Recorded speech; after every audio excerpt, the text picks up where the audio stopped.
Hi everybody. Today we're going to talk about how to tune your bait casting reel.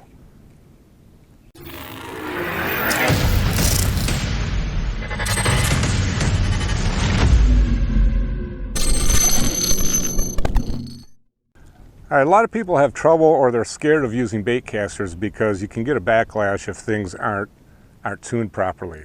So before we even get into the tuning, let me first explain the biggest problem I've seen. On your rod, it usually tells you what this rod is capable of throwing. So on this particular rod, it's an 1/8 ounce to a 1/2 ounce lure. So first of all, a lot of people have one rod and that's it for all techniques. So they use this for a spinnerbait, for a crankbait, for shaky head worms. And this rod isn't meant for all those things. I can't throw a big crankbait with this. It's going to be too heavy. I can't throw a big spinnerbait with this. It's too heavy. I can't flip mats with this. It's too heavy. So what a lot of people are trying to do is make one rod jack of all trades, basically. And that's the wrong thing to do. And that's when you're going to get most of your backlashes, if I'm using the wrong weight for the rod. So this is a 1/4 ounce weight that falls right in between these. This is a perfect weight for this size rod. So that's the first thing. Make sure you're throwing the right size lure on the rod. All right, so once I have the right rod and the right lure set up for that rod, to tune this, I'm going to turn my magnetic brake. This is called a magnetic brake. This is the brake, or the drag right here. This is the thumb bar where I engage the spool. This is the handle where I crank it. And this is the tuning knob.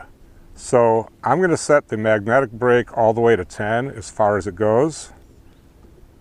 Some of them have numbers 1 through 10, some it just says higher and lower. So just crank it as high as it goes. And then I don't know where to start with this, so I'm just going to leave it where it is. And I'm going to let this lure drop to the ground and just watch what happens with the spool. Okay, see how I got just a little bit of overrun there? That's perfectly set. I'm going to loosen this up and show you the incorrect way. So if I loosen this up and I let it drop all the way to the ground, I got quite a bit of overrun. It kept spinning maybe 2 to 3 more turns, and that's going to end up giving me lots of backlashes. On the far end of the spectrum, now I've really loosened it. If I let it drop all the way to the ground, I'm actually going to get a backlash. So if you're getting a backlash just letting the lure drop, you know that you need to change your tension knob. Okay, so I'm going to adjust this. They always are on the same side as the handle. So if you're reeling on the left side, it'll be on the left side. If you reel on the right side, it'll be on the right side. So I'm going to tighten this one up and try to get it back to where it should be. Still a little loose, you can see, too much overrun.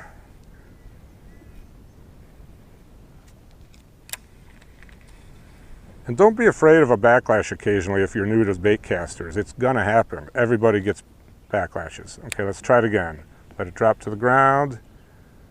Okay, it spun about maybe 2 times beyond when it hit the ground, so I'm still a little loose, but I'm getting closer. Maybe a 1/4 turn. Let's try this again. Let's let it drop. This may be too tight. It's not dropping. So if it's not dropping, that's too tight. So I need to loosen it, and there we go. I'm back to where I was. It's okay to have a little bit extra spin to the spool, but you don't want it to really rotate more than probably 1 time around after you hit the ground. Okay, so now I'm ready to cast. Okay, now again, the magnetic is set at 10. What this is for is to fine tune. Once I have this set for this lure, you should never change this again. Now this is a 1/4 ounce weight, and this rod is good for 1/2 ounce, so if I do go with something heavier, I might have to adjust this. But for this size weight, don't adjust this again. Now it's all up to the magnetic. So I make a cast or two, And you can see I didn't get it out there very far, and that's because the magnetic brake is cranked all the way down. I didn't cast real hard, but what I need to do, and I would do this one click at a time, start to loosen that.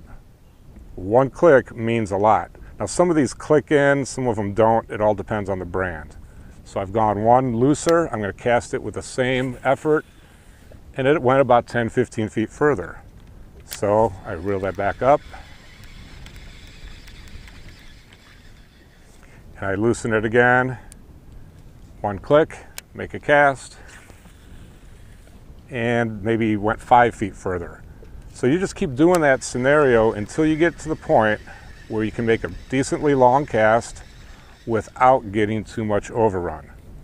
If I loosen this all the way, which I'm going to do, and make a cast,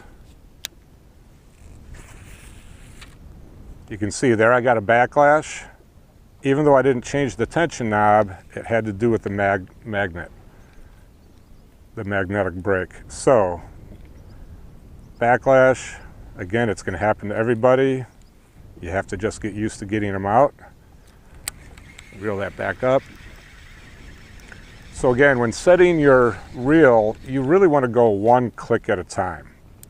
Now, I've been using this reel for a while, and I know at about 4 or 5 for this setup is just about perfect. However, we got a little bit of wind today. So now, if I'm going to cast into this wind with the same setup, it's not going to go nearly as far. And I did get a little backlash there because now I've got the resistance of the wind. So anytime casting into the wind, you might have to add a little more to the brake. If I'm casting a lure that catches a lot of air, like a spinnerbait would, or a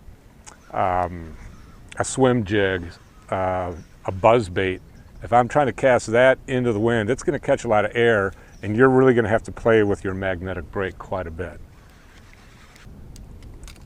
All right, so now I've got a different reel. This is our Revo S by Abu Garcia. Again, the reel, the handle's on the right. The drag is on the right.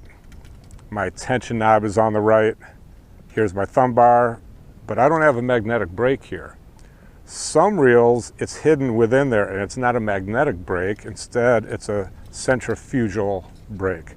So it depends on the reel, but on this one, I have to unscrew this little knob here. And the way this is designed, I can unscrew it and it's not going to fall all the way out. And if you look real close, if I pull, this unlocks the secret door. And when I unlock it, I just twist this and this pops off. Now, the way this works, these are little brakes, these little red things. So I'm going to, that one was in, now it's out, now it's back in. So I'm going to explain the concept of that, and then we'll come back to this view. All right, so the way that these brakes work, if you think of an ice skater, if you watch them spinning with their arms together, they rotate super fast. And as they bring their arms out, their body will slow down when they're spinning. That's the exact same concept as these brakes right here. So if the brakes are out, just like the ice skater, it's going to spin slower. If the brakes are in, it's going to spin faster. And the way these brakes are set up, this particular one has 6 of them, 3 on one side and 3 on the other. If I'm going to pop a brake out, you need to make sure that the one opposite that is also out. Or if I'm going to pop it in, the one opposite has to be in.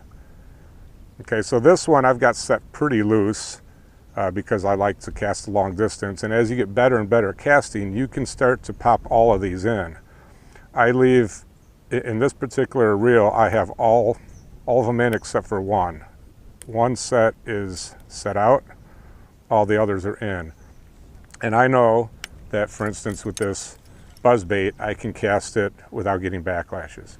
But again, that's something you're going to have to practice and get better and better at your casting as far as how many of these you can pop out or in.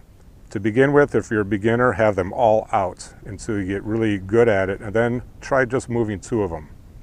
And that should help you gain distance on your casts. So again, depends on your brand. All of these open in a little different way. Some of them it's like a Chinese puzzle trying to figure out how to open them. And then to close it back up, I just simply do the opposite and close this knob. Another thing to think about is this is called feathering your thumb. So here's the thumb bar. When I release that, the spool's going to go, but I can feather my thumb to control the speed somewhat. And as you get better and better at casting, you're going to learn what kind of tension to use to feather. If I have too much tension, my cast isn't going to go very far. If I have no tension, you might get a backlash. So what I do is I keep my thumb close, and if you feel excess line starting to spin off, you know that you're close to a backlash. I'll put a little more pressure on with my thumb to feather it. This is also good if I want to stop the bait right before shoreline or before a tree or something. So you can see a tree over here, and I'm going to cast to it, but I'll feather my thumb. I'll actually cast probably what I think will be beyond it, but I'll feather my thumb to try to stop it right before it gets to the tree. I hope these tips help you. If you want more information on how to adjust your bait casting reel, go to highschoolfishingcentral.com. There's an article there that explains some more details on how to adjust your bait casting reel. Thanks for watching. Be sure to hit subscribe, and we'll see you next time.